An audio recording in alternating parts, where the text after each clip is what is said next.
Welcome to Sleep Historian Tales. Tonight, we embark on the most immersive journey yet into the daily lives of medieval Europeans, from the humblest peasant to the mightiest lord, from devout monks to bustling townsfolk. For the next 3 hours, we'll walk in their footsteps, experience their struggles, and discover the remarkable ways ordinary people survived and thrived during what history has called the Dark Ages. This is not a story of kings and battles, but of real people living real lives in a world so different from ours that it might as well be another planet. Tonight, you'll wake before dawn with a peasant farmer, feeling the cold morning air as he prepares for another day of backbreaking labor. You'll sit in the great hall of a noble lord, witnessing the complex social rituals that governed medieval aristocracy. You'll join monks in their midnight prayers, understanding the rhythms of monastic life that shaped medieval spirituality. We'll explore how a blacksmith's wife managed her household, how merchants navigated the dangerous roads between towns, how children learned their trades, and how entire communities came together to survive harsh winters, devastating plagues, and constant uncertainty. This is the story of human resilience, ingenuity, and community in an age when survival itself was an achievement. From the first light of dawn to the last flicker of candlelight, from the changing seasons to the great festivals that marked medieval time, we'll discover how people found meaning, joy, and purpose in lives that were often harsh but never hopeless. These were not primitive people stumbling through darkness, but sophisticated individuals who created rich cultures, profound art, and enduring institutions while facing challenges we can barely imagine. So close your eyes, settle in, and let me transport you to medieval Europe, where every day was a testament to human adaptability, and every life told a story of survival against the odds. The rooster's crow pierces the pre-dawn darkness of a medieval village, but Thomas the farmer has been awake for several minutes already, listening to the subtle sounds that tell him it's time to begin another day. In the single room that houses his wife Margaret, their 3 children, and their few precious possessions, the dying embers of last night's fire cast flickering shadows on the walls of wattle and daub. Thomas rises carefully from the straw-filled mattress he shares with Margaret, trying not to wake the children who sleep on rough blankets nearby. The air is cold. It's early October in the year 1347, and the nights are growing longer. He pulls on his woolen tunic, leather belt, and the heavy boots that are among his most valuable possessions. Margaret stirs, instantly alert as wives must be when every day brings new challenges to family survival. The sky looks clear, Thomas whispers, peering through the single small window that provides their only view of the outside world. Good weather for the harvest, Margaret nods, already rising to begin her own complex day of tasks. In medieval peasant households, there is no leisure, no moment when work is not required or planned. Every member of the family, from the youngest child who can walk to the eldest grandparent, has essential roles in the constant struggle for survival. Thomas steps outside into the village that has been his entire world for all of his 32 years. The narrow dirt path that serves as the main street is already showing signs of activity. Smoke rises from chimneys and roof holes as other families kindle their morning fires. Dogs bark, pigs grunt in their pens, and chickens scratch in the dirt, searching for insects and grain. This is Millbrook, a typical English village of perhaps 60 souls, surrounded by the fields that provide both sustenance and the surplus that pays their obligations to their lord. The medieval village operates on rhythms that have remained unchanged for centuries. Every family knows their neighbors intimately, their strengths, weaknesses, the number of their children, the state of their health, and their standing in the complex web of relationships that governs village life.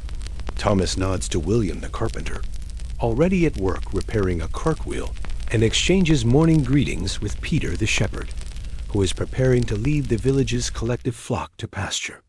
Margaret emerges from their cottage with wooden buckets, heading for the village well. The daily collection of water is just one of dozens of tasks that will occupy her day. Unlike the romanticized images of medieval life that picture peasant women spending their time spinning by cozy fires, the reality is far more demanding.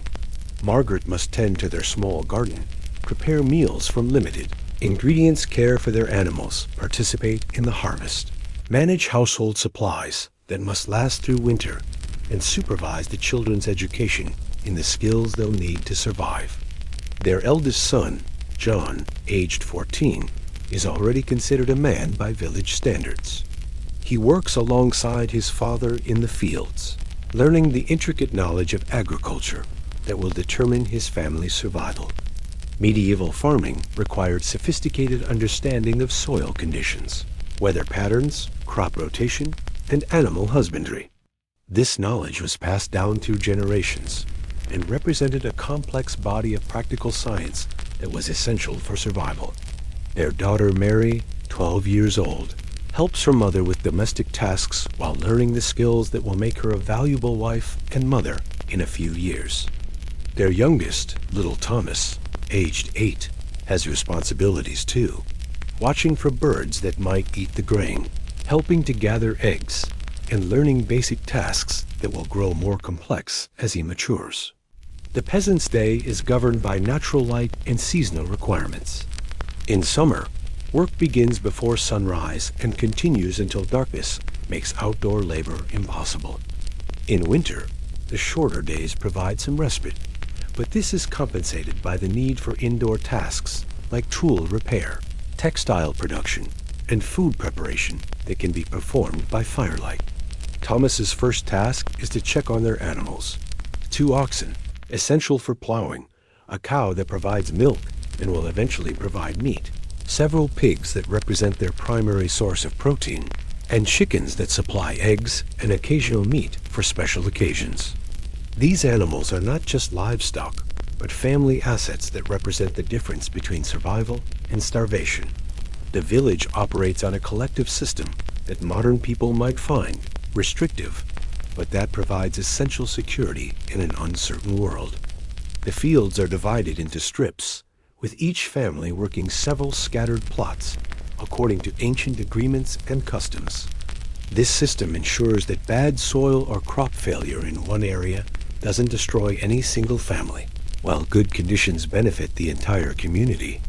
Today, Thomas will join with his neighbors in harvesting the wheat that will provide bread, the foundation of medieval diet, throughout the coming year. The harvest is a community effort requiring cooperation, coordination, and shared labor that brings the entire village together in common purpose. Women and children work alongside men, gathering grain, binding sheaves, and preparing the crops for storage. The success of the harvest determines not just survival, but the village's ability to meet its obligations to their lord, Sir Robert, who controls their land and their lives. After the harvest, a portion must be delivered to the lord's granary. Another portion must be saved for next year's planting, and what remains will feed the village through winter and spring. The calculations involved in dividing the harvest represent life and death mathematics that every peasant understands instinctively. As the sun rises higher, other villagers emerge for another day of coordinated survival. This is not individual effort, but community enterprise, where everyone's survival depends on everyone else's contribution. The medieval village represents one of humanity's most successful adaptations to agricultural life, creating social systems that sustained communities for centuries while providing security, meaning, and continuity in lives that were often harsh but never hopeless. 3 miles from Thomas's village, Sir Robert de Montfort awakens in circumstances that seem luxurious compared to peasant conditions, but carry their own burdens of responsibility, danger, and complex social obligations. The Lord's Manor House, built of stone and timber, represents not just wealth, but a fortress mentality necessary for survival in a world where violence is never far away. Sir Robert's day begins in the Great Hall, a center of aristocratic life that serves simultaneously as dining room, court of justice, administrative center, and symbol of noble power. The hall is already busy with servants, retainers, and the constant stream of people seeking justice, requesting assistance, or conducting the business that keeps a medieval estate functioning. Lady Eleanor, Sir Robert's wife, has been awake since dawn, managing the complex household that supports noble life. The medieval lady is far from the passive figure of romantic imagination. She is an administrator, diplomat, military strategist, and economic manager who must coordinate the efforts of dozens of servants while maintaining the social relationships that determine her family's survival and prosperity. The great hall buzzes with morning activity. Servants remove the trestle tables used for last night's dinner and prepare the space for the day's activities. The rushes that cover the stone floor are swept and refreshed. Tapestries that provide both insulation and decoration are shaken and repositioned. The massive fireplace that dominates one end of the hall is rebuilt with logs that will provide warmth and light throughout the day. Sir Robert's first obligation is to hear petitions and settle disputes from his tenants and dependents.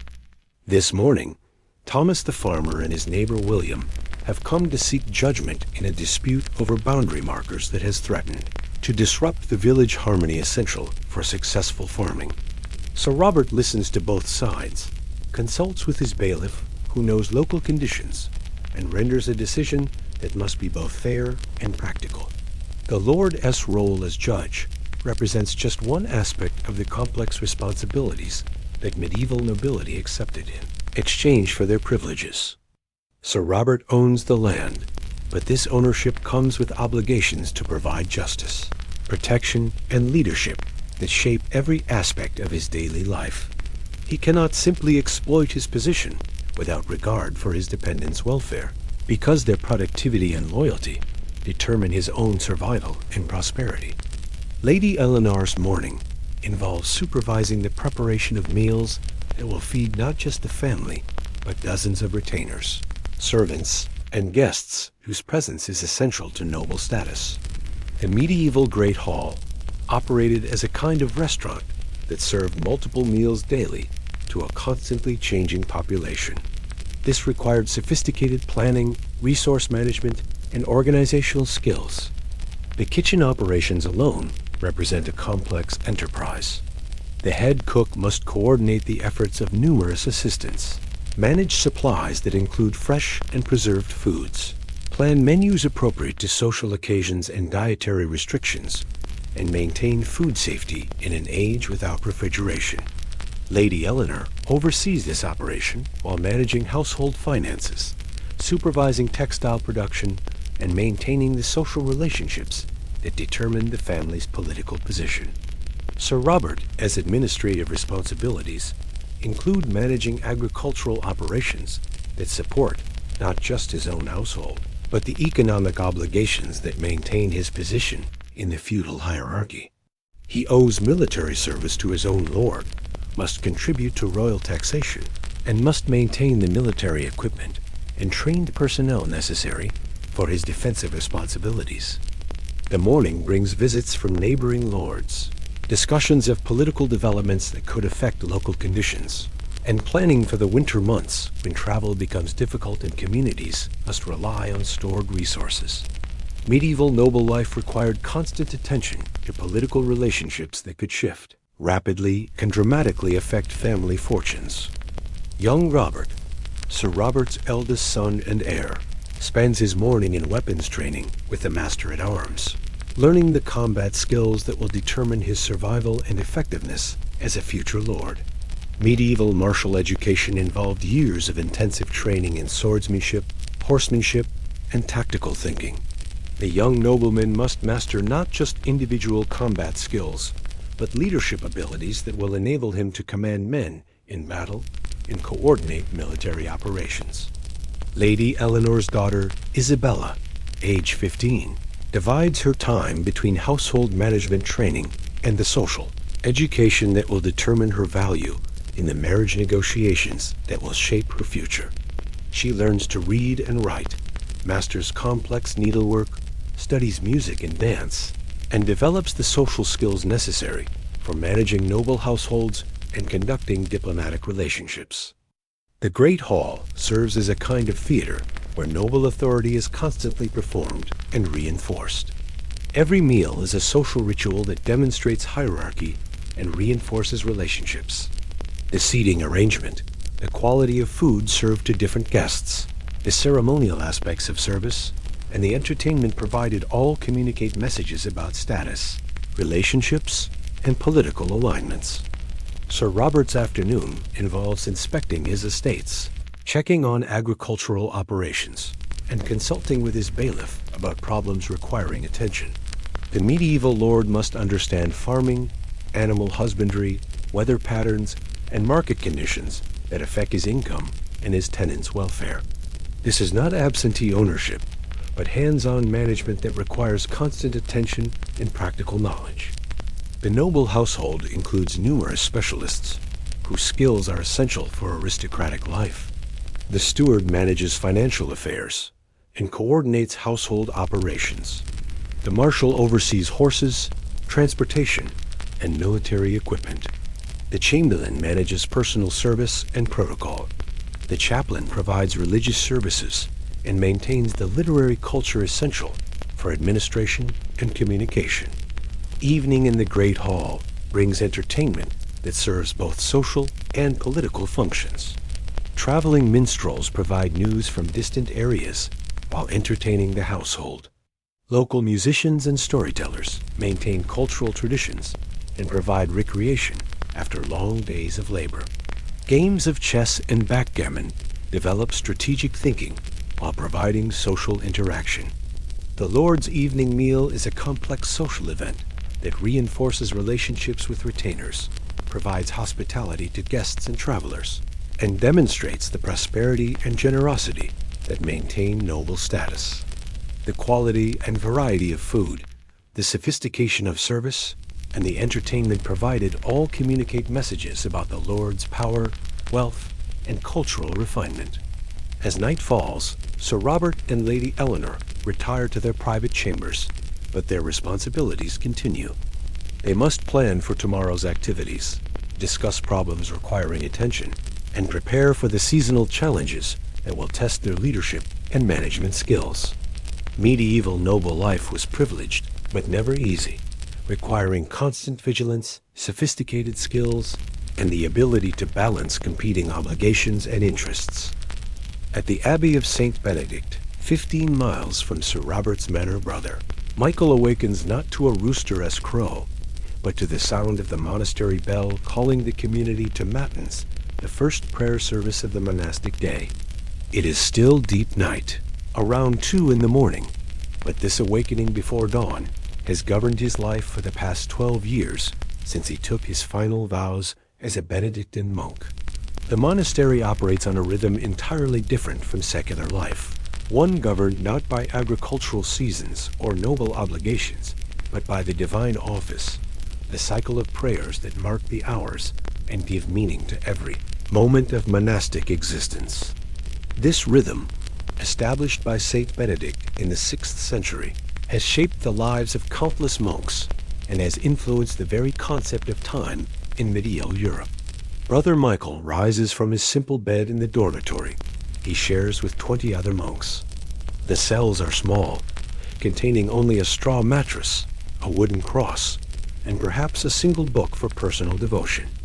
The Benedictine rule emphasizes community life and poverty, viewing individual possessions as obstacles to spiritual development and communal harmony.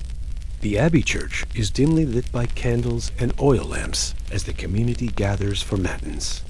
The monks file into their choir stalls, worn wooden seats arranged in 2 facing rows, where they will chant the psalms and prayers that comprise this first service of the day. The sound of 30 voices joined in Gregorian chant creates an otherworldly atmosphere that transports the participants from earthly concerns to contemplation of divine mysteries. Brother Michael's voice joins with his brothers in chanting Psalm 95. O come, let us sing unto the Lord. Let us make a joyful noise to the rock of our salvation. These ancient words have been sung in this same melody by countless generations of monks, creating a sense of continuity that connects the present community with centuries of faithful predecessors. and with the eternal presence of God that gives meaning to their lives. After Matins, the monks return to their dormitory for a few hours of sleep before lauds, the dawn prayer that will officially begin the active portion of their day. But Brother Michael finds sleep difficult this morning. His mind turns to the complex responsibilities that await him as the monastery's librarian and scriptorium master, roles that make him one of the most important intellectual figures in the region. The monastery library contains over 300 manuscripts, an enormous collection for the medieval period, representing not just religious texts, but classical literature, scientific treatises, historical chronicles, and legal documents that preserve the intellectual heritage of Western civilization. Brother Michael's responsibility for maintaining, copying, and expanding this collection makes him a guardian of human knowledge in an age when such guardianship is literally a matter of preserving civilization itself. As dawn approaches, the bell calls the community to lauds, the prayer that officially begins the monastic day. The service takes place in the abbey church as the first light filters through the stained glass, windows that tell biblical stories in brilliant colors. The monks chant the Canticle of Zachary, praising God for the dawn light that symbolizes Christ's illumination of the world's darkness. Following lauds, the community gathers in the chapter house for the daily meeting that coordinates monastery affairs. The abbot, Father Benedict, reads a passage from the Rule of Saint Benedict and addresses any administrative matters requiring community attention. Today, as discussion focuses on preparations for the harvest from the monastery as extensive lands and the need to repair the mill that processes grain for both the community and the surrounding villages. Brother Michael reports on the progress of copying a commentary on the Gospel of Matthew that has been commissioned by the Bishop of Winchester. The work requires not just careful copying, but illumination with decorative initials and margins that demonstrate both artistic skill and theological understanding. The creation of such manuscripts involves weeks or months of painstaking labor and represents one of the highest forms of medieval art and scholarship. After the chapter meeting, the monks disperse to their various labors. The Benedictine rule emphasizes that monks should support themselves through work, viewing labor as a form of prayer and a necessary balance to contemplation. Brother Michael heads to the scriptorium, the writing room where manuscripts are copied and illuminated, while other monks go to the fields, workshops, kitchens, and other areas where their skills serve the community's needs. The scriptorium is Brother Michael's domain, a large room with high windows that provide the natural light essential for detailed work. Several monks sit at slanted desks, carefully copying texts with quill pens and specially prepared inks. The work requires exceptional skill. A single error can ruin weeks of labor, and the manuscripts being produced will be treasured for centuries. Brother Thomas, a young monk who shows promise as a scribe, is working on copying a life of Saint Martin for the monastery's own library. His careful script reflects years of training in the distinctive Caroline minuscule writing style that has become standard throughout Europe. Brother Michael examines his work, offering gentle corrections and encouragement that will help develop his skills. Brother John, an older monk with exceptional artistic talent, is illuminating a psalter with intricate decorative borders featuring intertwined vines, fantastic animals, and geometric patterns that demonstrate the sophisticated artistic traditions maintained within monastic communities.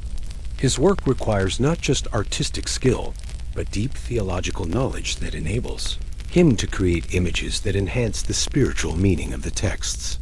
The monastery's educational responsibilities extend beyond the community itself. Young boys from noble families come to receive the basic literacy and numeracy that are essential for future administrators and clergy.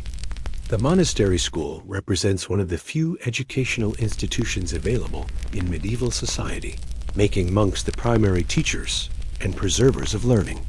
Brother Michael's afternoon includes time in the monastery library, checking the condition of manuscripts and planning acquisitions that will expand the collection. He corresponds with other monasteries about exchanging copies of texts creating networks of scholarly communication that span Europe. These intellectual networks enable the preservation and transmission of knowledge that might otherwise be lost. The monastic day is punctuated by the regular prayer services that structure time according to spiritual rather than worldly concerns. Sext at midday provides a pause for prayer and reflection in the middle of the working period. None in mid-afternoon offers another opportunity for community worship. These services create a rhythm that keeps the community focused on spiritual goals while accommodating the practical work necessary for survival. Evening brings Vespers, the prayer service that marks the transition from day to night.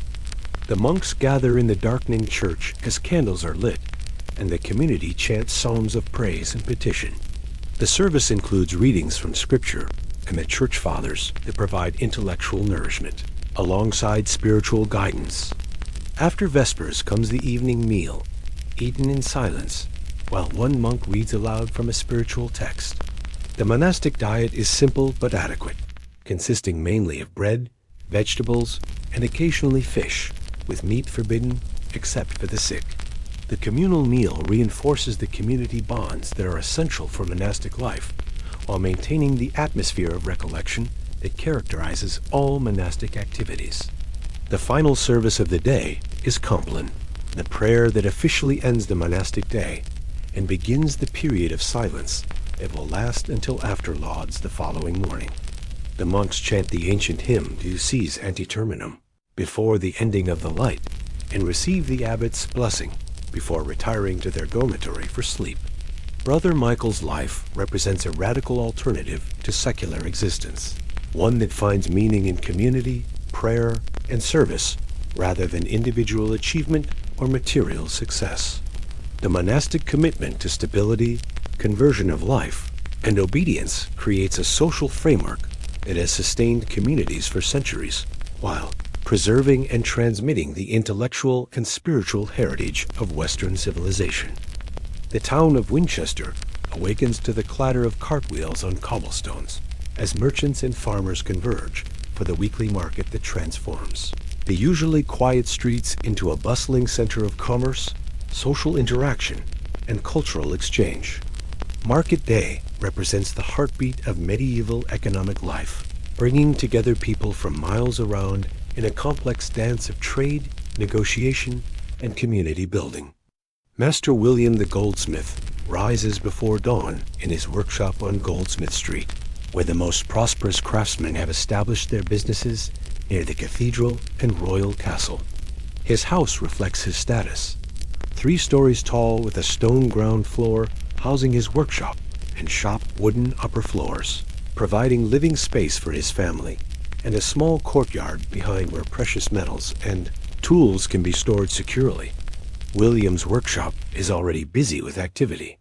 His eldest son, Peter, now 18 and nearing the end of his apprenticeship, is preparing the charcoal furnace that will provide the high temperatures needed for melting gold and silver.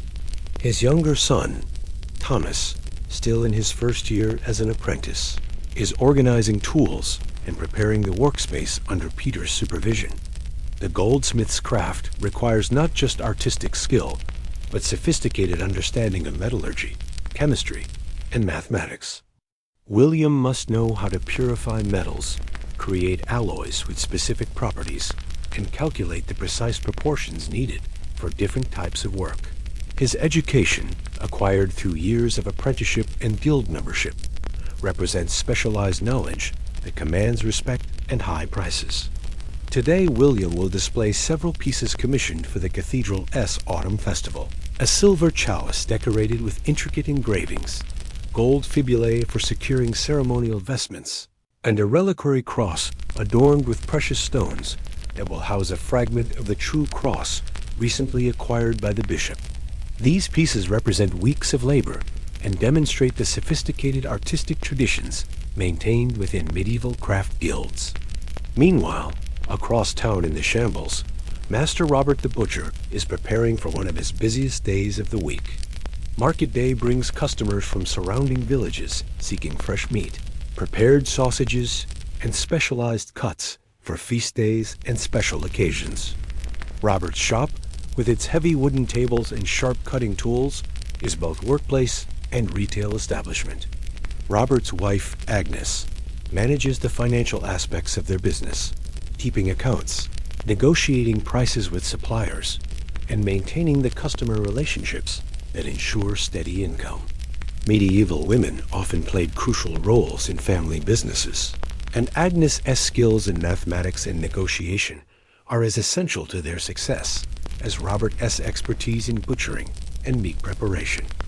Their daughter Margaret, age 16, helps serve customers while learning the business skills she'll need as an adult. Unlike peasant children who learn only agricultural skills, urban children like Margaret acquire literacy, numeracy, and commercial knowledge that provide them with more diverse opportunities for advancement and prosperity. The weekly market officially begins at sunrise with the ringing of the market bell, but preparations had been underway for hours. Farmers like Thomas from Millbrook have been traveling since before dawn to reach the market with fresh produce, dairy products, and livestock. Their carts join a steady stream of traffic, converging on Winchester's Market Square from all directions. The market square itself transforms completely on market days. Temporary stalls are erected in carefully regulated locations assigned by the town authorities. The butter market occupies one corner, the grain market another. Livestock sales are confined to specific areas to control noise and mess. Each type of merchandise has its designated location according to regulations developed over centuries of market experience. Master John, the baker, sets up his stall with fresh bread, pies, and pastries that represent some of the finest food available to medieval people. His products require not just baking skill, but access to the best flour, spices, and other ingredients that distinguish urban food from rural subsistence fare. The variety and quality of his offerings demonstrate the sophisticated food culture that developed in medieval towns. The cloth market attracts merchants from distant regions, bringing woolens from Flanders, silks from Italy, and linen from France. Master Edmund, the draper, examines bolts of fine cloth while negotiating prices that will determine his profit margins and the prices he can offer his own customers.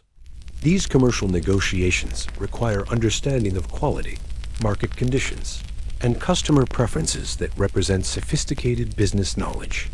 Agnes the alewife tends her stall selling the beer and ale that provide safe alternatives to often contaminated water supplies. Her brewing skills and the quality of her products have earned her a regular clientele that includes both local residents and visitors to the market. The regulation of ale quality and pricing by town authorities reflects the importance of this commodity in medieval urban life. The spice merchant's stall attracts customers seeking the exotic flavors that transform basic medieval cuisine into more appetizing fare. Pepper, cinnamon, ginger, and other imports from distant lands represent luxury goods that command high prices and demonstrate the extensive trade networks that connected medieval Europe to the wider world. Market Day serves social and cultural functions beyond simple commerce. It provides opportunities for rural and urban residents to interact, exchange news, and maintain the relationships that bind medieval communities together.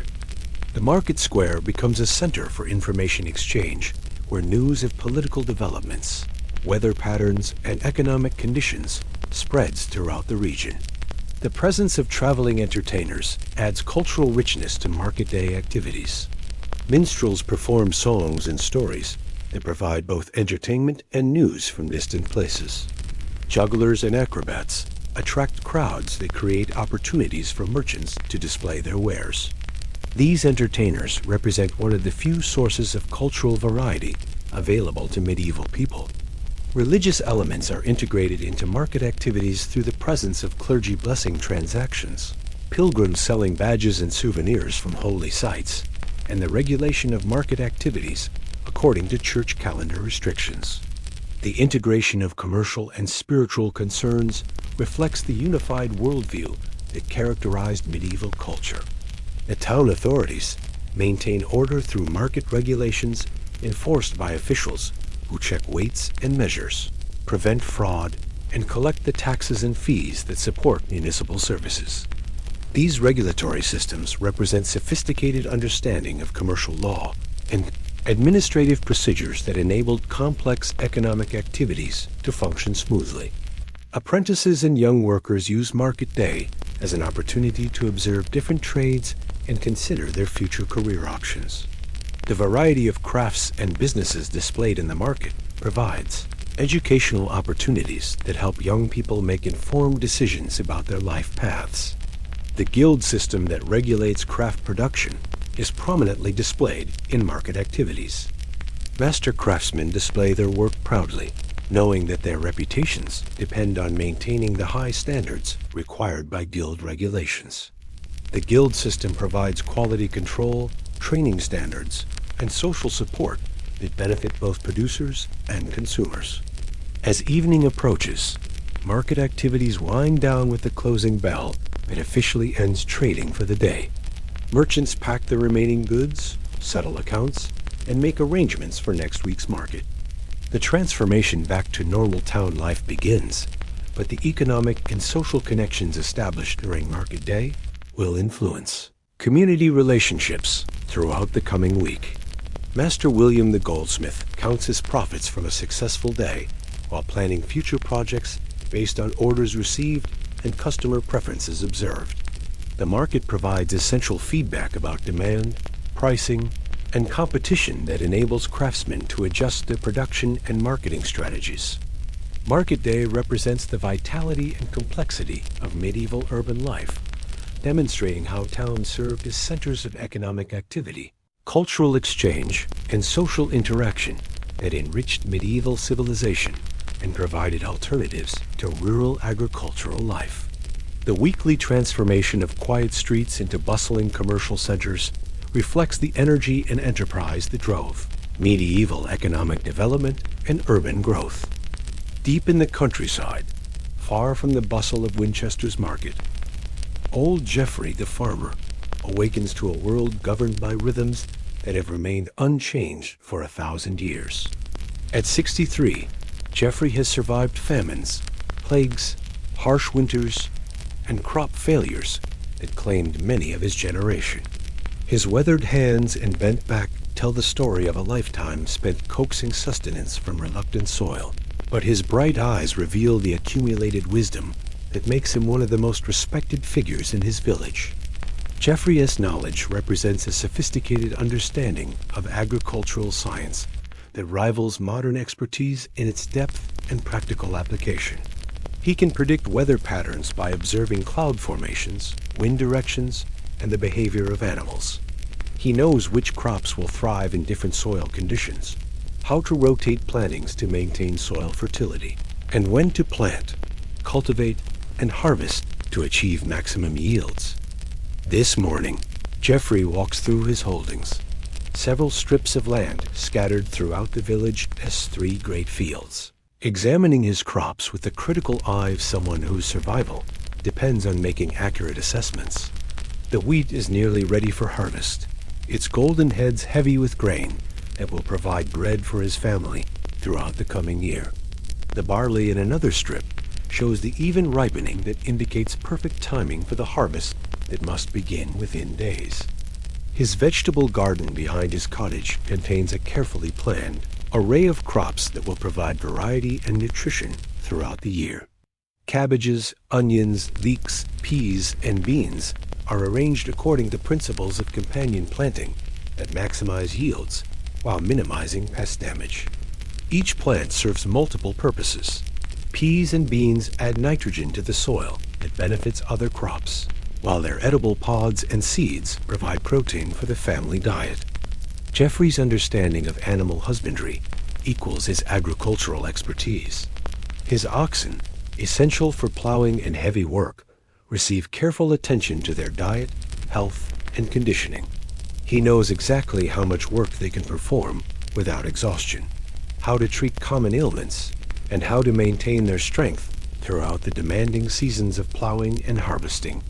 The pig that roots in the forest behind the village represents months of careful planning and management. Jeffrey knows which areas of woodland provide the best acorns and other food that will fatten the pig for slaughter in late autumn.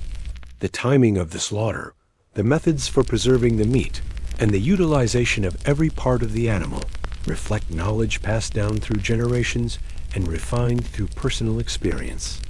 Jeffrey's wife, Dame Alice, possesses equally sophisticated knowledge about food preservation, herbal medicine, and household management. Her herb garden contains dozens of plants that serve both culinary and medicinal purposes.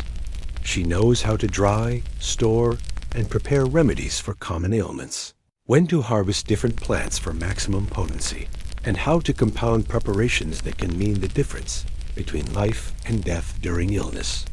The seasonal rhythms that govern agricultural life require precise timing and constant attention to environmental conditions. Jeffrey can determine the optimal planting dates by observing soil temperature, moisture content, and frost patterns. His decisions about when to begin plowing, planting, and harvesting are based on complex calculations that consider weather patterns, soil conditions, and the life cycles of crops and pests. The harvest season represents the culmination of a year's labor and planning. Jeffrey coordinates his efforts with his neighbors to ensure that all the grain is gathered before weather conditions can destroy the crops. The community aspect of harvesting reflects both practical necessity and social bonds that make survival possible in a world where individual effort alone is insufficient. Jeffrey's knowledge extends beyond his own crops to understanding of the entire agricultural ecosystem. He knows how different farming practices affect soil fertility, water retention, and pest populations. His decisions about crop rotation, grazing patterns, and forest management reflect understanding of ecological relationships that maintain the long-term productivity of the land. The tools that Jeffrey uses represent centuries of technological development and adaptation to local conditions. His plow, designed for the heavy clay soils of his region, incorporates features that enable deep cultivation while conserving soil moisture. His scythe, carefully maintained and regularly sharpened, allows efficient grain harvesting that maximizes yield while minimizing labor. Weather prediction is a crucial skill that Jeffrey has developed through decades of careful observation. He can interpret cloud patterns, wind shifts, and atmospheric conditions to anticipate rainfall, storms, and temperature changes that affect agricultural operations.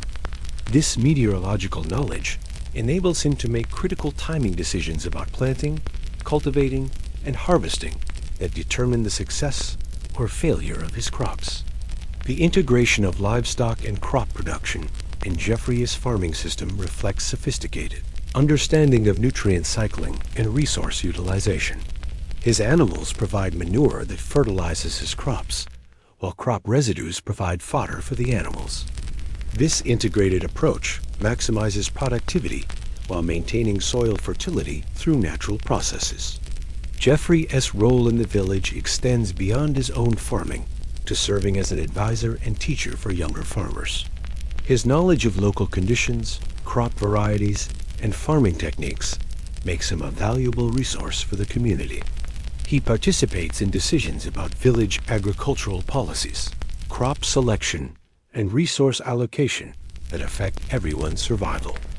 The challenges that Jeffrey faces include not just natural hazards like drought, flood, and pest infestations, but also economic pressures from taxation, rent obligations, and market fluctuations.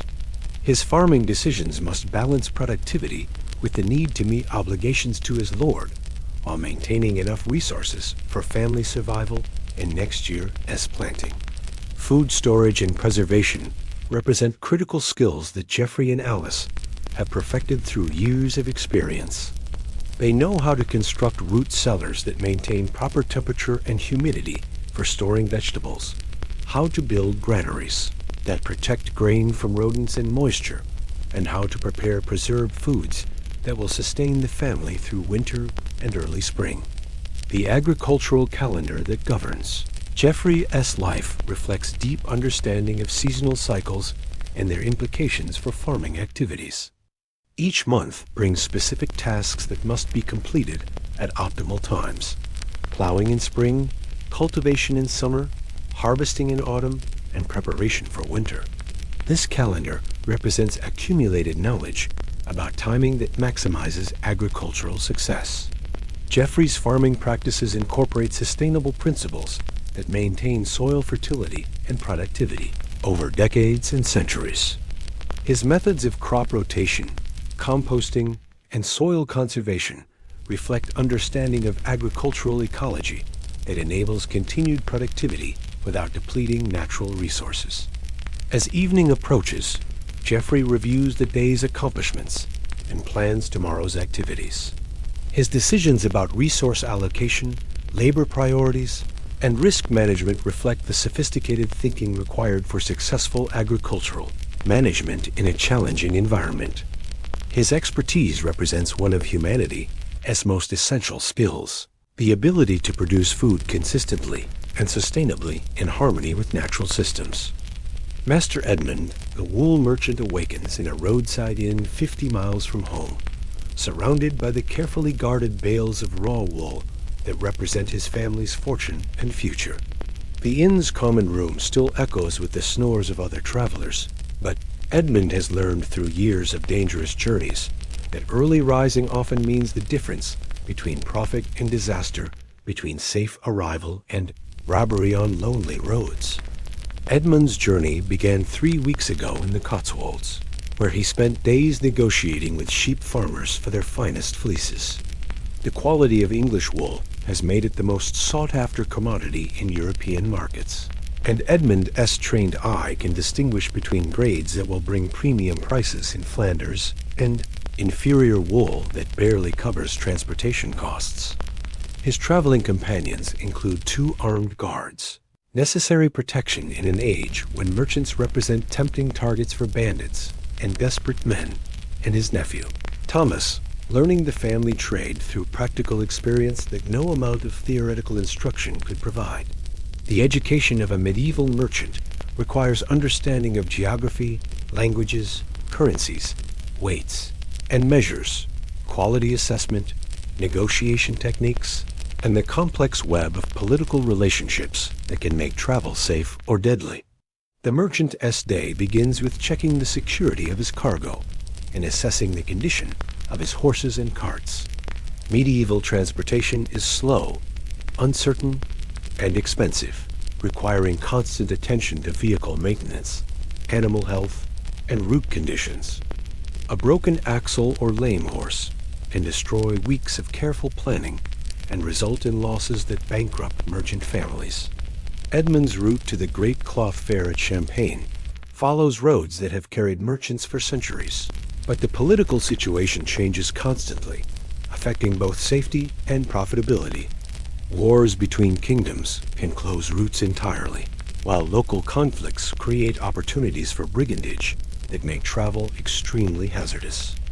Successful merchants must maintain current information about political developments and alternative routes that enable them to adapt quickly to changing conditions. The wool bales in Edmund's carts represent months of preparation and investment. Each bale has been carefully selected, graded, and packed according to standards that will determine its reception in foreign markets.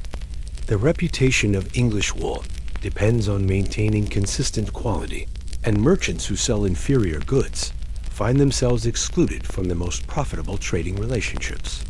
Edmund's knowledge of foreign markets includes understanding of fashion trends, manufacturing processes, and economic conditions that affect demand for different types of wool. The fine fleeces he carries will be transformed by Flemish weavers into luxury cloth that commands premium prices throughout Europe, but only if he can deliver them at the right time and in perfect condition. The financial aspects of Edmund's business involve complex calculations of costs, risks, and potential profits that require sophisticated mathematical skills and market knowledge. He must factor in transportation costs, taxes and tolls, currency exchange rates, and the time value of money tied up in slow-moving cargo. Medieval commerce requires financial expertise that rivals modern business practices in its complexity. Along the way, Edmund gathers information about market conditions, political developments, and commercial opportunities that will influence future business decisions. Medieval merchants serve as informal intelligence networks, carrying news and information along trade routes that connect distant regions and enable coordinated economic activity. The inn where Edmund spends tonight caters specifically to merchants and their needs. The stable provides secure storage for valuable cargo. The sleeping arrangements offer reasonable privacy and security, and the common room serves as an informal commercial exchange where merchants share information about markets, routes, and opportunities. Edmund's conversations with other merchants reveal the interconnected nature of medieval commerce. A spice merchant from Venice brings news of disruptions in eastern trade routes that will affect European markets. A wine merchant from Bordeaux reports harvest conditions that will influence prices throughout the coming year. An Italian banker discusses currency fluctuations and credit arrangements that enable long-distance commerce. The guild system that regulates merchant activities provides both support and constraints that shape commercial practices. Edmund's membership in the Woolmongers Guild gives him access to established trade relationships, quality standards, and dispute resolution mechanisms, but also requires adherence to regulations that limit competition and maintain traditional business practices. The risks that Edmund faces include not just physical dangers from bandits and accidents, but also economic hazards from market fluctuations, political disruptions, and currency devaluations. Medieval commerce requires enormous courage and sophisticated risk management skills that enable merchants to operate profitably despite constant uncertainty. Edmund's family business has survived for 3 generations through careful attention to customer relationships, quality control, and market development. The reputation built over decades of reliable service enables them to command premium prices and access exclusive trading, opportunities not available to newer competitors. The international nature of Edmund's business requires knowledge of multiple languages, legal systems, and cultural practices that enable him to operate effectively in foreign markets. His ability to communicate in French, Flemish, and Latin, combined with understanding of local customs and business practices, gives him competitive advantages in international commerce. The fair at Champagne represents the pinnacle of medieval commercial activity, bringing together merchants from throughout Europe in a carefully regulated environment that enables complex transactions and relationship building. The fair's success depends on maintaining security, enforcing commercial law, and providing facilities that support large-scale trading activities. Edmund's success as a merchant depends on his ability to balance multiple considerations: quality control, cost management, risk assessment, relationship building, and market timing that require both analytical skills and intuitive judgment. The medieval merchant represents one of the earliest forms of international business expertise. The profits from Edmund's current journey will support not just his own family, but also the employees, suppliers, and communities that depend on the wool trade for their livelihoods. Medieval commerce creates networks of economic interdependence that connect rural sheep farmers with urban craftsmen and foreign consumers. As Edmund prepares for sleep, he reviews his plans for the next day's travel and considers adjustments to his route based on information gathered from other merchants. The constant adaptation required for successful medieval commerce reflects the dynamic and uncertain environment in which merchants operate. In his workshop on Carpenter Street, Master Henry the Joiner awakens to the sound of his apprentices already at work, preparing wood and organizing tools for another day of skilled craftsmanship.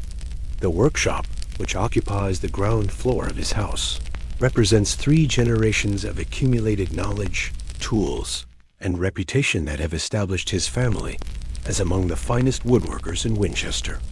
Master Henry's craft requires not just manual skill, but sophisticated understanding of wood properties, joinery techniques, and design principles that enable him to create furniture, architectural elements, and decorative objects that will last for centuries. His knowledge includes understanding of different wood species, their grain patterns, strength characteristics, and optimal uses for various applications. The workshop buzzes with the controlled activity of skilled craftsmen working on multiple projects simultaneously. Two journeymen, experienced workers, who have completed their apprenticeships but have not yet achieved master status, are crafting choir stalls for the cathedral. Complex pieces that require precise measurement, intricate carving, and perfect joinery techniques. Young Robert, in his third year as an apprentice, is learning to use the specialized tools that define the woodworker's craft. Each tool serves specific purposes and requires particular skills to use effectively. The proper handling of chisels, planes, saws, and measuring instruments represents knowledge that takes years to master and determines the quality of finished work. The apprenticeship system that governs craft education provides comprehensive training that combines practical skills with theoretical knowledge and social development. Robert lives in Master Henry's household, receiving not just craft instruction, but also education in reading, writing, arithmetic, and the social skills necessary for eventual master status. Master Henry's morning begins with examining work in progress and planning the day's activities according to client requirements, material availability, and the skill levels of his workers. The coordination of complex projects requires sophisticated project management skills that enable him to meet deadlines while maintaining quality standards. The guild system that regulates craft production provides both support and oversight that maintains quality while protecting established interests. Master Henry's membership in the Carpenters Guild gives him access to exclusive contracts, quality materials, and dispute resolution mechanisms, while requiring adherence to standards and practices that maintain the Guild's reputation. The current project occupying much of the workshop's attention is a complete set of furniture for the new manor house of Sir Geoffrey de Clare, a commission that represents months of work and significant profit potential. The pieces include a great bed with carved headboard, storage chests with complex joinery, benches and chairs for the great hall, and a dining table capable of seating 20 people. Each piece requires different techniques and demonstrates various aspects of the woodworker's art. The bed's headboard features intricate carvings that tell biblical stories, combining artistic skill with religious symbolism. The storage chests use dovetail joints that provide strength and durability while demonstrating technical expertise. The dining table requires precise engineering to support heavy loads while maintaining elegant proportions. The selection and preparation of materials represents crucial aspects of the craft that determine the success of finished projects. Master Henry personally selects each piece of wood, examining grain patterns, checking for defects, and matching pieces according to their intended uses. The proper seasoning and preparation of wood requires months or years of careful storage and treatment. Master Henry's expertise extends beyond basic woodworking to include understanding of architectural principles, structural engineering, and decorative arts that enable him to create pieces that are both functional and beautiful. His ability to design complex projects and solve technical problems makes him a valuable consultant for architects and builders. The tools used in Master Henry's workshop represent centuries of technological development and refinement. Each tool is designed for specific tasks and reflects accumulated knowledge about efficiency, precision, and quality. The maintenance and proper use of tools requires constant attention and represents significant investment in the craft. The workshop also serves as a center for innovation and technique development. Master Henry and his senior workers regularly experiment with new methods, tool modifications, and design approaches that keep their work at the forefront of craft development. This innovation is carefully balanced with respect for traditional methods that have proven successful over generations. The economic aspects of Master Henry's business require sophisticated understanding of costs, pricing, and market conditions that enable him to operate profitably while providing fair wages for his workers. The complexity of pricing custom work requires assessment of material costs, labor time, skill requirements, and market demand. Quality control in Master Henry's workshop involves multiple levels of inspection and testing that ensure finished products meet the high standards expected by discriminating clients. Each piece is examined for structural integrity, finish quality, and design execution before delivery to customers. The social responsibilities that accompany master status include training apprentices, maintaining guild standards, and contributing to community welfare through both economic activity and civic participation. Master Henry serves on the Guild Council that regulates craft practices and resolves disputes between members. The workshop environment emphasizes both excellence and education, with experienced workers sharing knowledge with newcomers while maintaining productivity and quality standards. The combination of individual skill development and collaborative effort creates an atmosphere that fosters both personal growth and collective achievement. Master Henry's reputation extends beyond Winchester to neighboring regions, where his work is recognized for its exceptional quality and innovative design. This reputation enables him to command premium prices and attract the most desirable commissions from wealthy clients who appreciate superior craftsmanship. The craft traditions maintained in Master Henry's workshop represent accumulated knowledge and techniques that connect current work with centuries of predecessor craftsmen. This continuity provides both technical foundation and cultural identity that give meaning and context to daily labor. As evening approaches, Master Henry reviews the day's progress and plans tomorrow's activities according to project schedules, material availability, and worker assignments. The management of complex craft production requires constant attention to multiple variables and careful coordination of resources and personnel. The integration of craft production with family life creates an environment where work and personal relationships intertwine naturally.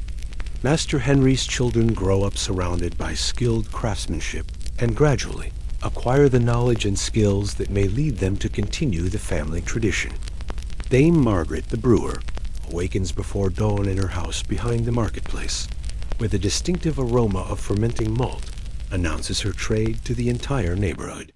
As one of Winchester's most successful independent businesswomen, Margaret represents the often overlooked female entrepreneurs who played crucial roles in medieval economic life while navigating social constraints that limited women's official recognition and legal rights.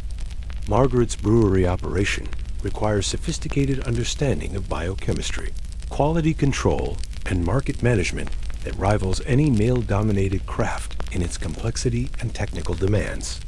The brewing process involves precise timing, temperature control, and ingredient selection that determine the difference between profitable products and costly failures. Her success over 15 years of independent operation demonstrates both skill and business acumen that have overcome significant social and legal obstacles.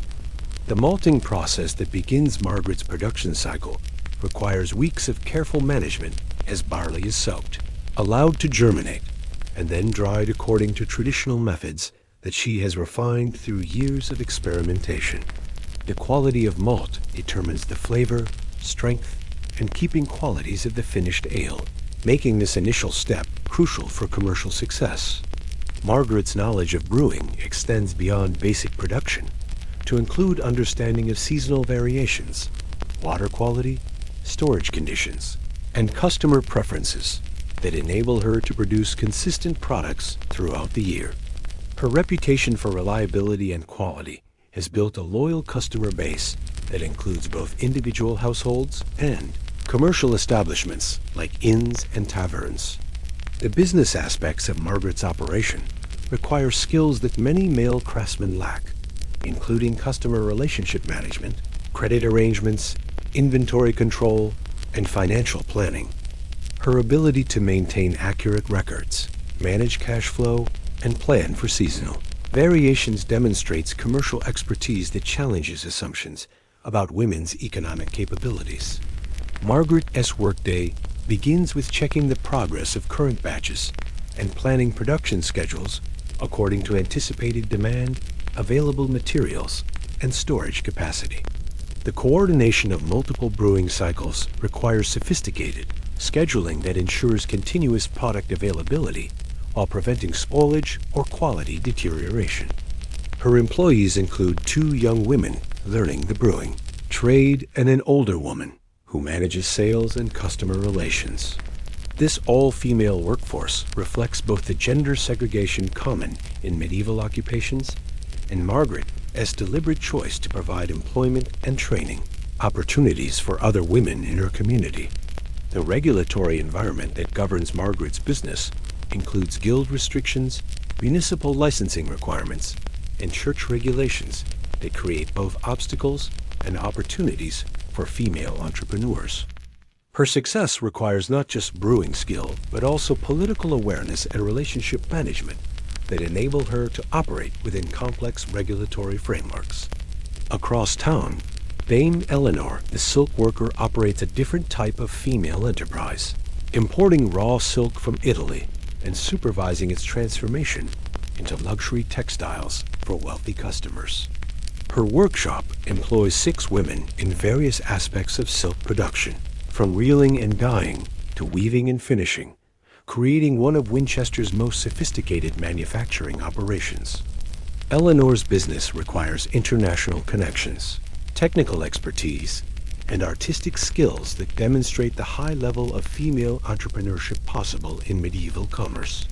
Her ability to coordinate complex supply chains, manage skilled workers, and maintain quality standards challenges stereotypes about women's limited business capabilities. The silk production process that Eleanor oversees involves multiple specialized skills that require years of training and considerable manual dexterity. The delicate nature of silk fiber demands careful handling throughout every stage of production, and the quality of finished products depends on maintaining high standards at each step of the process. Eleanor's customer base includes noble ladies, wealthy merchants' wives, and religious institutions seeking luxury textiles for ceremonial purposes. Her understanding of fashion trends, color preferences, and quality expectations enables her to produce products that command premium prices in competitive markets. The economic impact of female-operated businesses like Margaret's Brewery and Eleanor's Silk Workshop extends far beyond their immediate enterprises to include suppliers, employees, customers, and competitors who are affected by their activities. These businesses create employment opportunities, generate tax revenue, and contribute to the economic vitality of medieval towns. Dame Alice, the physician, represents another category of female economic activity, providing medical services that are officially discouraged but practically essential in communities with limited access to university-trained doctors. Her knowledge of herbal remedies, surgical techniques, and diagnostic methods has been acquired through years of practical experience and informal training. Alice's medical practice operates in the gray area between legal restrictions and practical necessity, serving customers who cannot afford university-trained physicians or who prefer traditional healing methods. Her success demonstrates both the demand for female medical practitioners and the unofficial tolerance that enabled them to operate despite legal constraints. The knowledge that Alice possesses includes understanding of anatomy, pharmacology, and therapeutic techniques that rival the expertise of officially trained physicians. Her practical experience with a wide variety of medical conditions provides her with diagnostic skills and treatment knowledge that purely theoretical education cannot match. Female agricultural workers, like Dame Joan the dairymaid, represent another crucial category of women's economic contribution, managing livestock and dairy production that supplies essential food products for both rural and urban communities. Joan's expertise in animal husbandry, milk processing, and cheese production requires sophisticated technical knowledge and careful attention to quality control. The dairy operation that Joan manages includes multiple aspects of animal care, product processing, and market distribution that require coordination and planning skills comparable to any other business enterprise.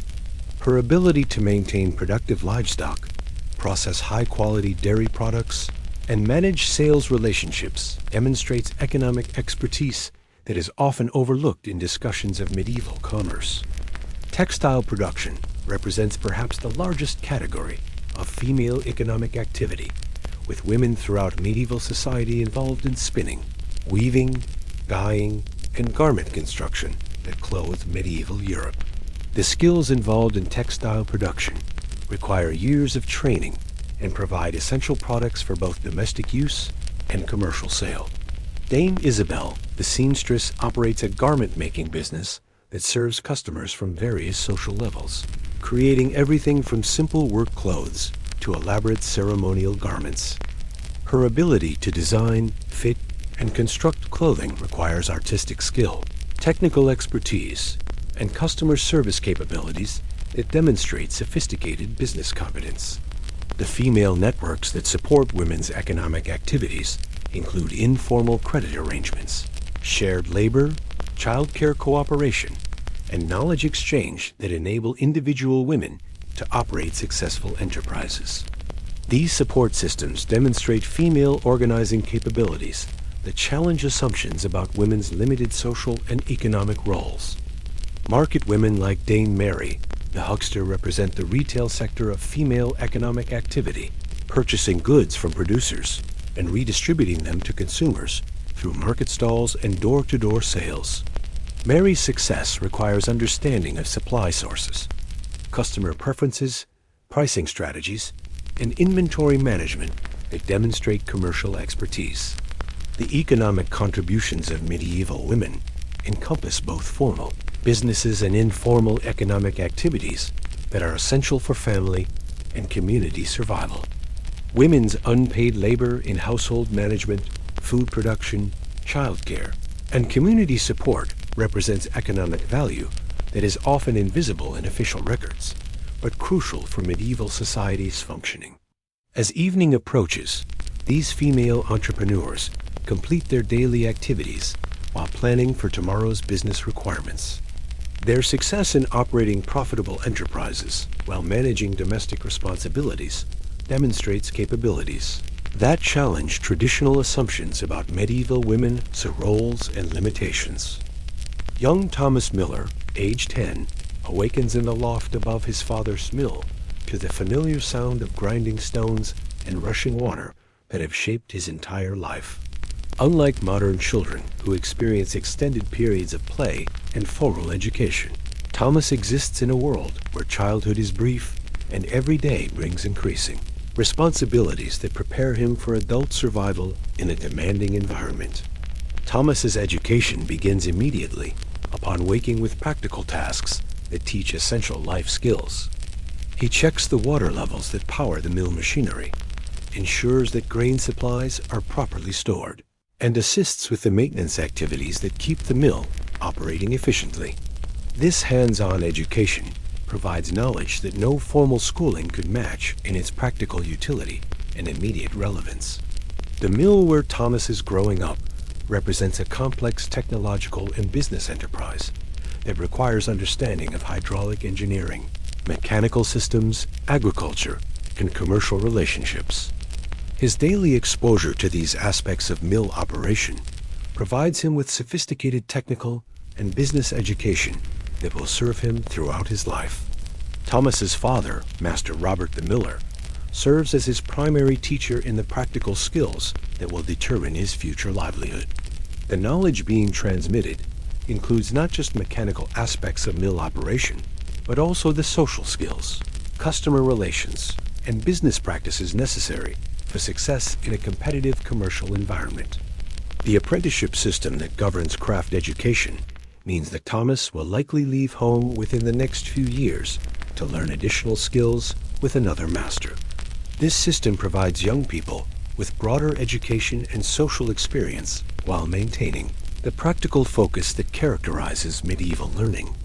Meanwhile, in the cathedral school, young Geoffrey de Clare, age 12 and son of a minor noble family, receives the formal education that will prepare him for administrative or religious careers requiring literacy and scholarly knowledge. His education includes Latin grammar, rhetoric, arithmetic, and theology that provide the intellectual foundation for leadership positions in medieval society. Geoffrey's educational experience differs dramatically from Thomas's practical training, focusing on abstract knowledge and intellectual skills rather than manual abilities.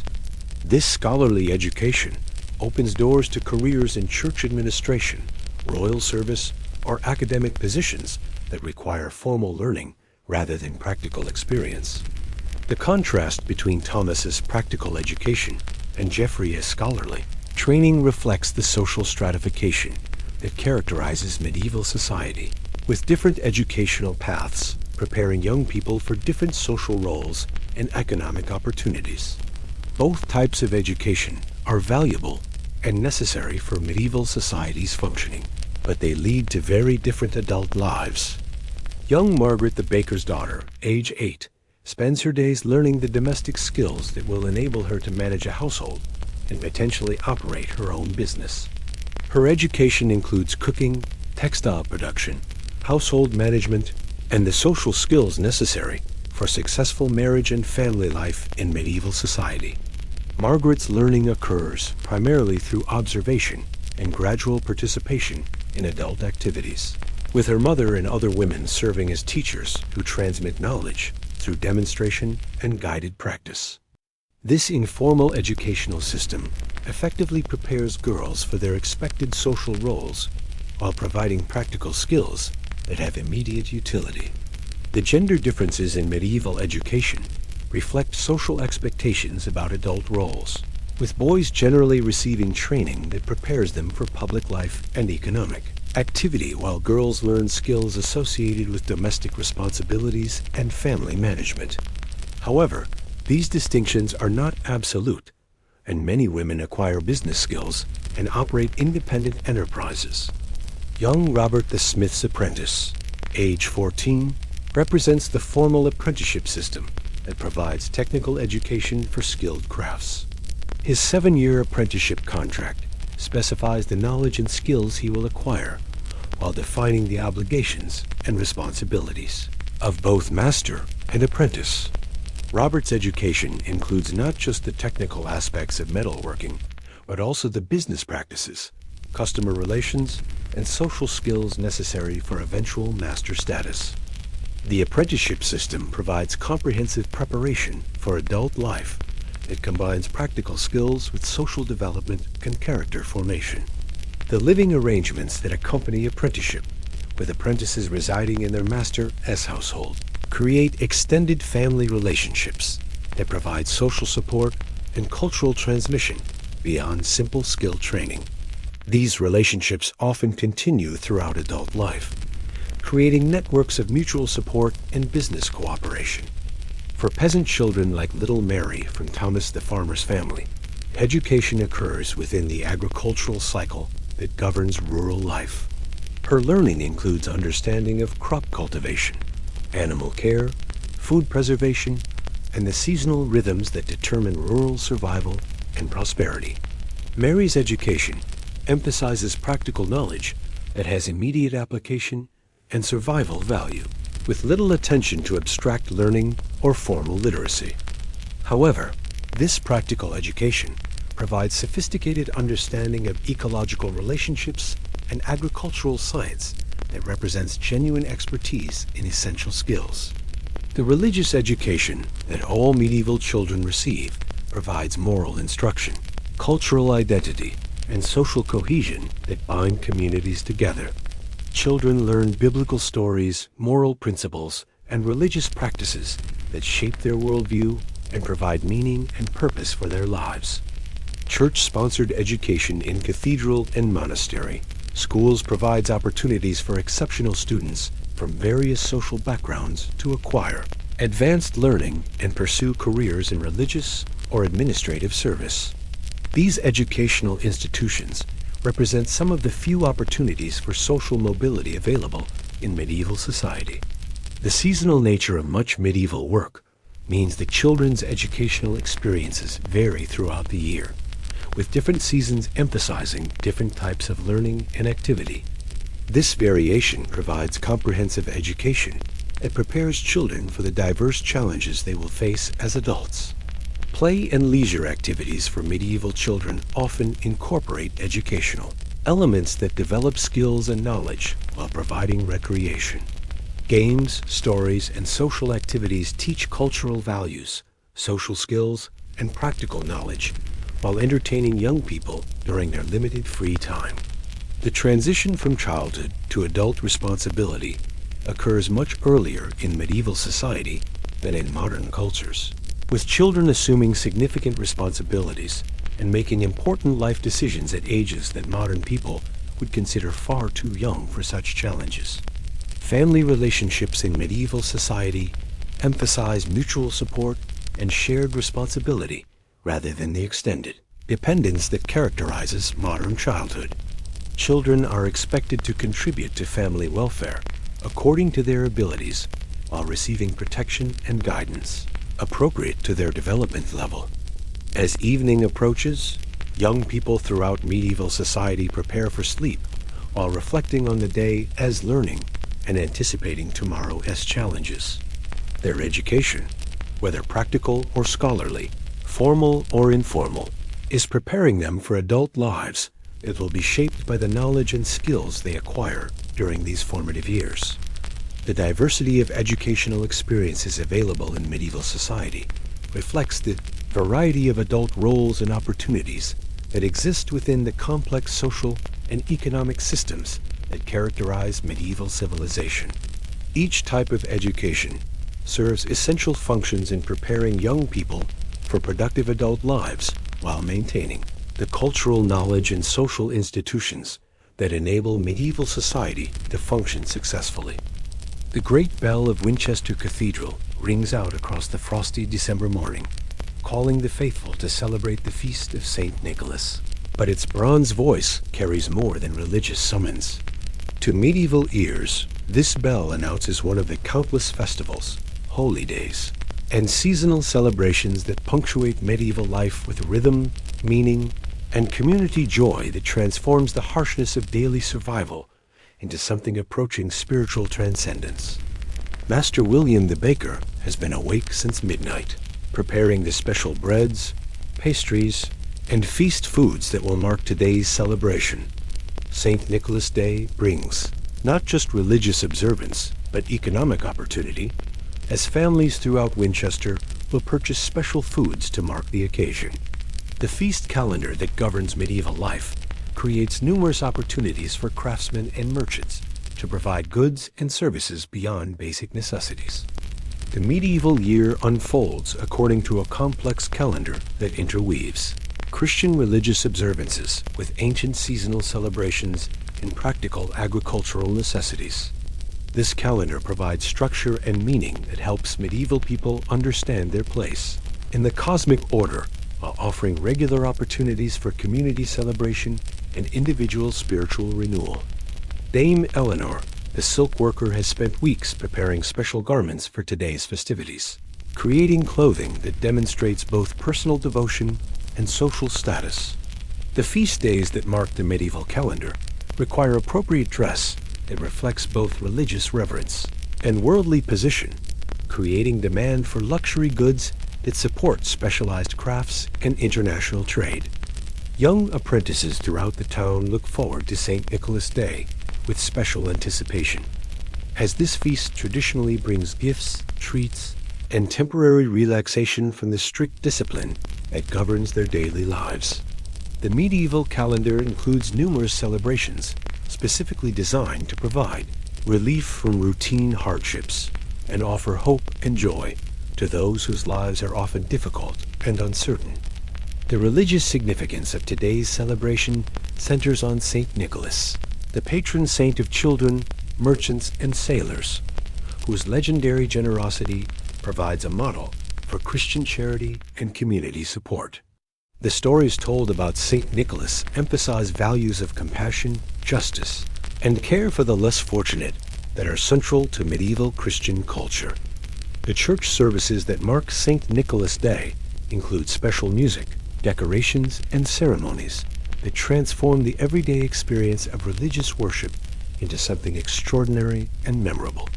The medieval church understands the importance of beauty, ritual, and celebration in maintaining religious faith and community cohesion throughout the challenges of medieval life.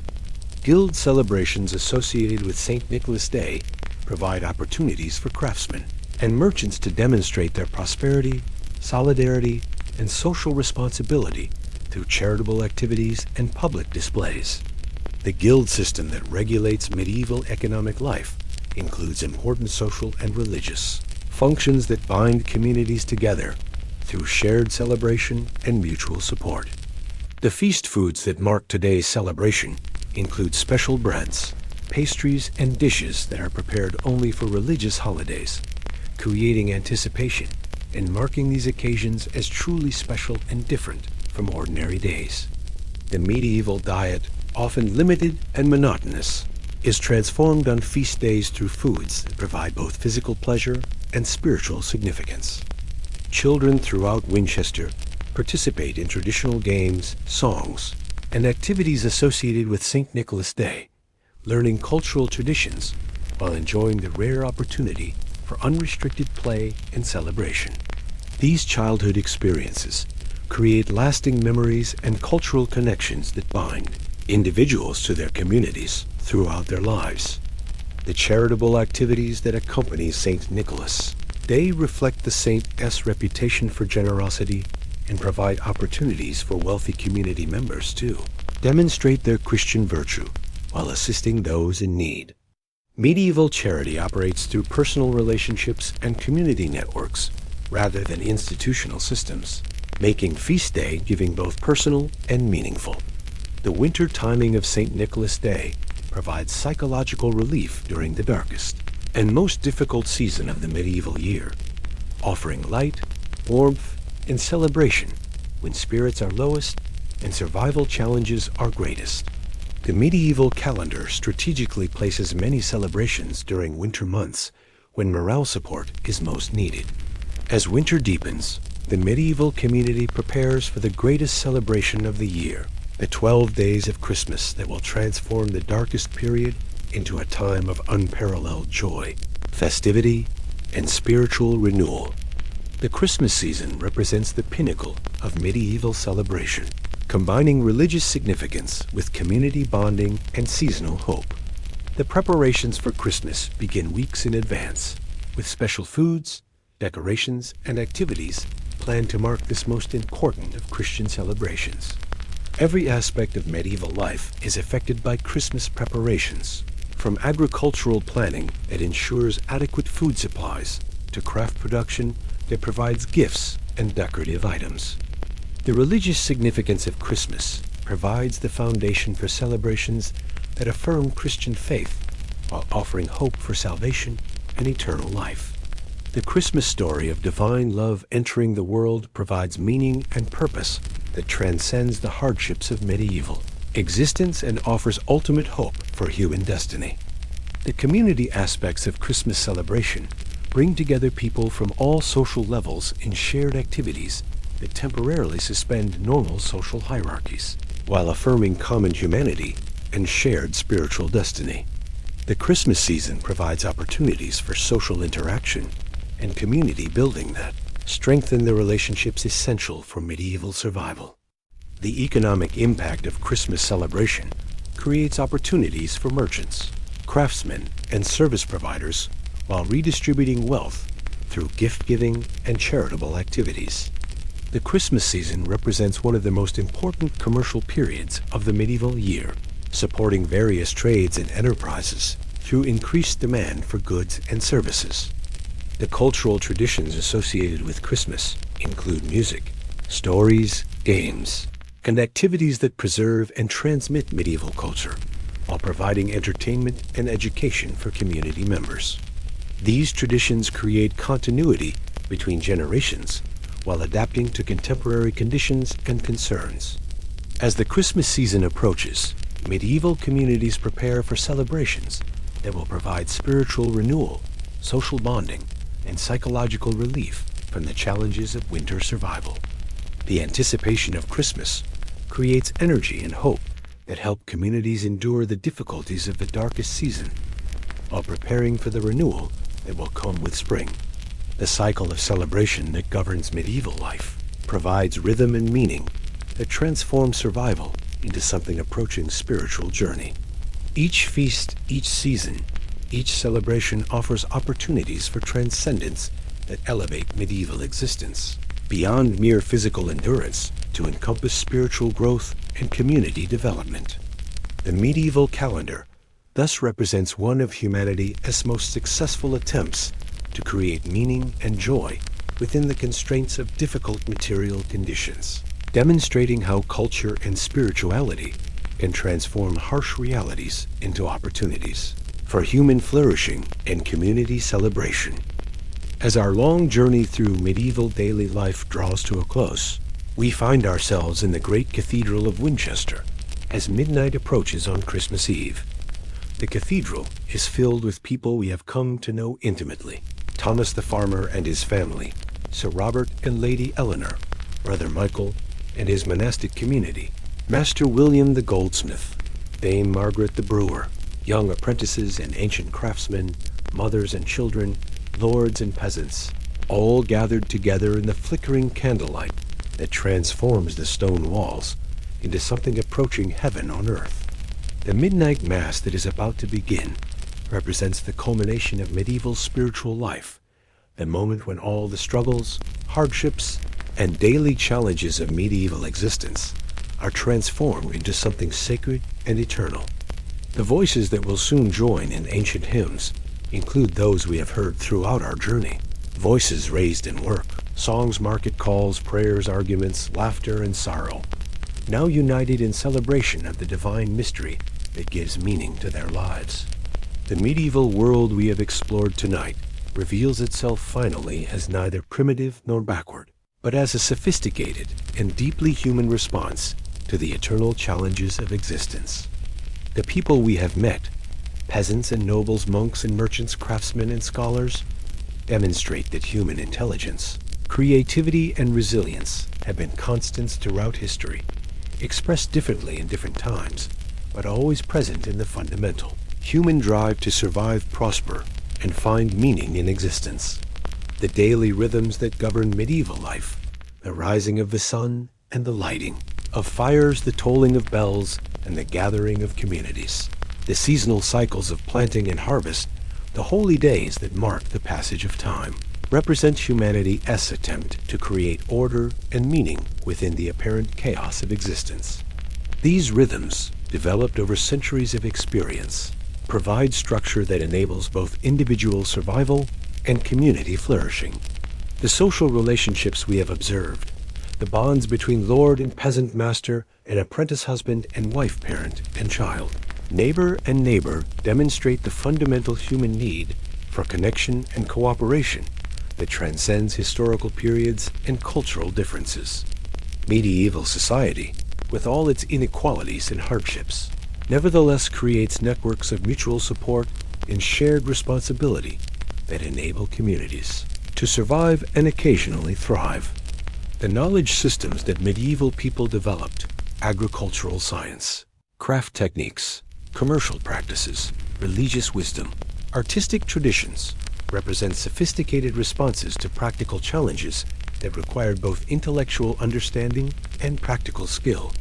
The expertise we have encountered in every aspect of medieval life challenges any assumption that earlier historical periods were characterized by ignorance or primitive thinking. The economic activities that sustain medieval life, farming and crafts, trade and commerce, industry and services, demonstrate human adaptability and enterprise in creating systems that provide for material needs while supporting complex social relationships. Medieval economic life, though different from modern capitalism, nevertheless shows remarkable sophistication in organization and management. The cultural achievements that enrich medieval existence, art and literature, music and architecture, scholarship and education, reveal the human drive for beauty, truth, and transcendence that expresses itself even under difficult material conditions. Medieval culture, far from being dark or backward, represents one of humanity's great creative periods that continues to inspire and influence us today. The spiritual dimensions of medieval life, religious faith, moral commitment, community, worship, charitable service, demonstrate humanity's persistent search for meaning and purpose that goes beyond material survival to encompass questions of ultimate significance and eternal destiny. Medieval spirituality, whatever its limitations, represents a serious and sophisticated attempt to understand human existence in cosmic terms. The challenges that medieval people faced, disease and death, war and violence, poverty and uncertainty, natural disasters and human cruelty, are not fundamentally different from those that humans have always confronted. What impresses us about medieval responses to these challenges is not their perfection, but their persistence. Not their success, but their courage. Not their wisdom, but their determination to continue seeking wisdom. The communities that sustained medieval life, villages and towns, guilds, and religious orders, noble households, and royal courts, informal networks, and formal institutions, demonstrate human capacity for creating social arrangements that provide security, meaning, and opportunity for individual development within collective frameworks. These communities, with their strengths and weaknesses, represent serious attempts to balance individual needs with collective requirements. The technologies that medieval people developed, agricultural tools and techniques, craft methods and machinery, architectural systems, and engineering solutions, show continuous innovation and improvement that enabled increasing prosperity and capability over centuries of development. Medieval technology, though different from our own, demonstrates the same human drive for efficiency and improvement that characterizes all successful civilizations. The legacies that medieval life has left us, political institutions and legal systems, educational structures and scholarly methods, artistic traditions, and cultural values, technological innovations, and scientific knowledge continue to influence contemporary life in ways both obvious and subtle. Understanding medieval contributions to human civilization helps us appreciate both our debt to the past and our responsibility to the future. As the cathedral bells ring midnight and Christmas Day officially begins, we can appreciate how the medieval world we have explored represents both a distinct historical period with its own characteristics and challenges and a permanent part of the human experience that connects us across centuries to fundamental aspects of what it means to be human. The people whose lives we have shared tonight, rising before dawn to face another day of challenge and opportunity, working through daylight hours with skill and dedication, gathering in community for celebration and mutual support, retiring at nightfall with hope for tomorrow as possibilities, represent not just historical figures, but eternal human types whose concerns and achievements transcend their particular time and place. The medieval world, in all its complexity and contradiction, its hardship and beauty, its limitation and achievement, reminds us that human life has always been a mixture of struggle and triumph, sorrow and joy, individual effort and community support. The particular forms that these eternal themes took during the Middle Ages provide both historical insight and contemporary inspiration for our own efforts to create meaningful lives within challenging circumstances. As we leave behind our medieval friends and return to our own time, we carry with us new appreciation for the human capacity to create meaning, beauty, and community under any circumstances. The medieval achievement was not to solve all human problems, but to demonstrate that human problems can be addressed with intelligence, courage, and creativity that honor both life in the Dark Ages, survival faith, and secrets of medieval Europe.